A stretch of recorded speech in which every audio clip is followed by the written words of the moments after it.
الحمدللہ رب العالمین والصلاة والسلام علی سید المرسلین اما بعد فاعوذ باللہ من الشیطان الرجیم بسم اللہ الرحمن الرحیم۔ الحمدللہ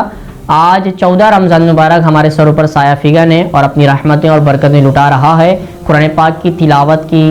بارے میں ہم پڑھ لیتے، اس کی فضیلت اور اس کی اہمیت کے بارے میں، قرآن کی وجہ تسمیہ کے بارے میں آج ہم پڑھیں گے، اور اس کے بعد قرآن کا جو ایک دوسرا نام ہے اس بارے میں پڑھیں گے۔ برادران اسلام، قرآن پاک کی فضائل و برکات کا ذکر کرنے سے قبل اس بات کا میں آپ کو بتا دوں کہ قرآن پاک کے معنی ہے، جب قرآن کے معنی سمجھ میں آ گئے تو مفہوم واضح ہو جائے گا،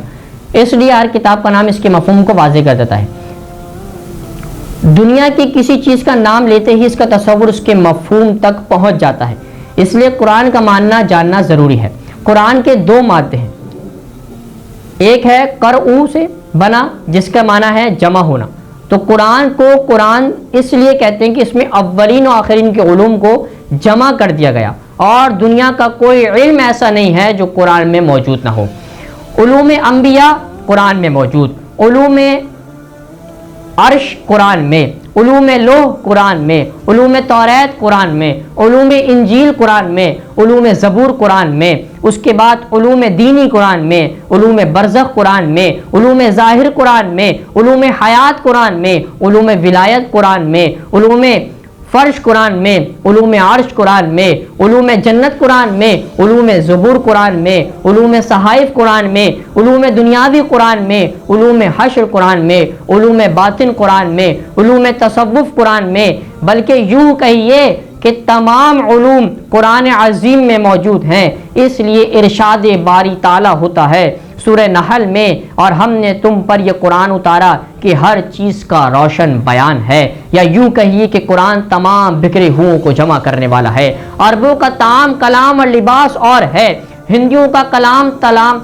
طعام اور لباس اور ہے، سندھیوں کا طعام کلام لباس اور ہے، افغانیوں کا طعام کلام لباس اور ہے، پنجابیوں کا طعام کلام اور لباس اور ہے۔ ان سب کا سب الگ الگ ہے، زبان الگ الگ ہے، لباس الگ الگ ہے، طعام الگ الگ ہے، نسل شکل الگ الگ ہے، چال ڈھال الگ الگ ہے، تہذیب و تمدن الگ الگ ہے، لیکن ان تمام بکھرے ہوئے بندوں کو جب قرآن جمع کرتا ہے تو سورہ حج میں فرماتا ہے کہ ہم نے تمہارا نام مسلمان رکھ دیا ہے، اللہ تعالیٰ نے تمہارا نام مسلمان رکھ دیا ہے۔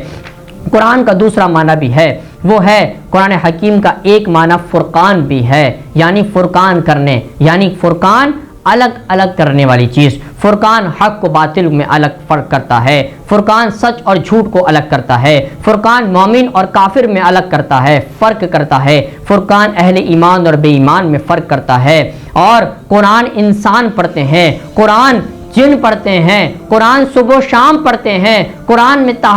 تہجد میں پڑھتے ہیں، قرآن نمازوں میں پڑھتے ہیں، قرآن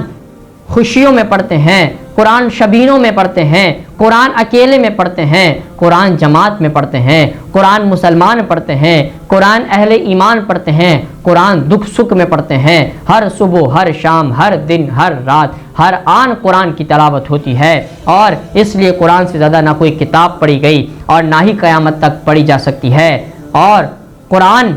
مسلمانوں کی دل کے ساتھ ہے، قرآن مسلمانوں کی خیالات کے ساتھ ہے، قرآن مسلمانوں کے ہاتھوں کے ساتھ ہے، قرآن مسلمانوں کے اعضاء کے ساتھ ہے، قرآن بچپن میں ساتھ ساتھ، قرآن جوانی میں ساتھ ساتھ، قرآن بڑھاپے میں ساتھ ساتھ، قرآن آخرت میں ساتھ ساتھ، قرآن گھر میں ساتھ، قرآن مسجد میں ساتھ، قرآن جنگل میں ساتھ، قرآن سفر میں ساتھ، قرآن حشر میں ساتھ، قرآن حضر میں ساتھ، قرآن آرام میں ساتھ، قرآن مصیبت میں ساتھ، قرآن حشر میں ساتھ، قرآن وقت نزا میں ساتھ، قرآن جنت میں ساتھ، قرآن ہر مقام پہ ساتھ ساتھ ہے، اور بلند انسان کو کر دیتا ہے۔ زمانے میں یہ احسان محمد یعنی نبی کریم علیہ الصلوۃ والسلام کے صدقے سے ہمیں یہ قرآن نصیب ہوا۔ دعا ہے سیرت مصطفیٰ اور قرآن کی تعظیم ہم سب کو کرنے کی توفیق عطا فرمائے، اور انہی کے نقش قدم پر ہمیں اپنی زندگی گزارنے کی توفیق عطا فرمائے۔ وما علینا الا البلاغ المبین۔